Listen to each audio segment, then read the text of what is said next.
Егер адамзат тарихында бір ғана есім басқа планетаға қадам басу идеясының символына айналса, ол сөзсіз Илон Маск болар еді. Ол Марсты тек ғылыми қызығушылық ретінде емес, адамзаттың екінші үйі ретінде көреді. Ал бүгінгі таңда бұл қиял емес, нақты жоспарға айналып бара жатқан ең ірі ғарыштық стратегиялардың бірі. Бәрі жерден басталады. Адамзат мыңдаған жыл бойы бір планетада өмір сүріп келді.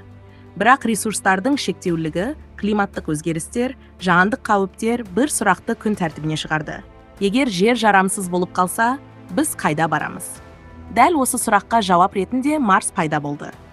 Қызыл планета суық, шөл, радиацияға толы. Бірақ адам қолы жетсе, болашақ өркениеттің жаңа мекені бола алатын жалғыз үміт. Илон Масктың көзқарасы бойынша, Марсты атарлау бір реттік экспедиция емес.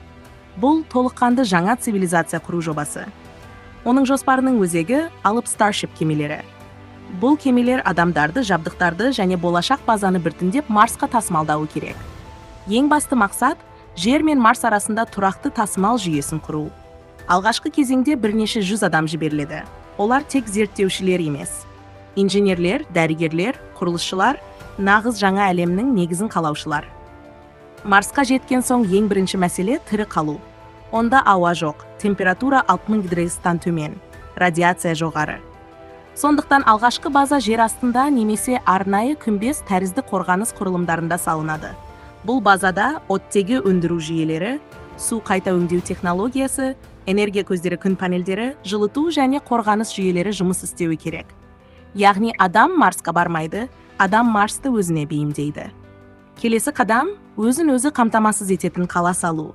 Масктың басты мақсаты Марсты жерден тәуелсіз ету.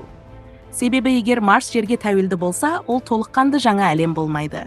Сол себепті азық-түлік өндірісі, оттегі генерациясы, құрылыс материалдарын өндіру, энергия жүйелері бәрі Марстың өз ішінде жасалуы тиіс. Бұл кезең ең күрделі кезең. Өйткені әрбір қате бүкіл миссияны тоқтатып тастауы мүмкін. Ал ең үлкен арман Марста қала салу. Бірнеше базадан кейін ол қалаларға айналады. Қалалар кеңейіп, күмбездер бір-бірімен қосылады. Жер астындағы туннелдер пайда болады. Ал бір күні Марс бетінде жарық жанып тұрған нағыз мегаполис пайда болуы мүмкін. Бұл қалада адамдар өмір сүреді, жұмыс істейді, тіпті жаңа мәдениет қалыптасады. Марста туған балалар үшін жер тек тарих кітабындағы планета болады. Бірақ бұл жол оңай емес. Ең үлкен кедергілер – радиация, ұзақ қашықтық. Жер мен Марс арасы миллиондаған километр. Психологиялық қысым, техникалық ақаулар, ресурстар тапшылығы. Кез келген сәтте миссия тоқтап қалуы мүмкін. Дегенмен дәл осы қиындықтар адамзатты алға жетелейді. Илон Масктың ойынша, Марсты отарлау тек ғылым емес, адамзаттың сақтандыру полисі. Егер жерде апат болса, адамзат жоғалып кетпеуі керек. Ол басқа планетада өмір сүре алуы тиіс. Сондықтан Марс жай мақсат емес, болашақтың кепілі. Бір күні біз аспанға қарап, қызыл нүктені көргенде, ол тек планета емес, адам қолымен салынған жаңа әлем болуы мүмкін. Мүмкін сол кезде Марста алғашқы көшелер, алғашқы үйлер, алғашқы балалардың күлкісі естілер. Ал қазір біз тек бастаманың куәгеріміз. Бірақ тарих дәл осылай басталады. Алдымен бір адамның арманымен, кейін бүкіл адамзаттың тағдырымен. Осындай видеолар ұнаса, арнаға жазылып, лайк басып, комментарий жазып қолдап қойыңыз.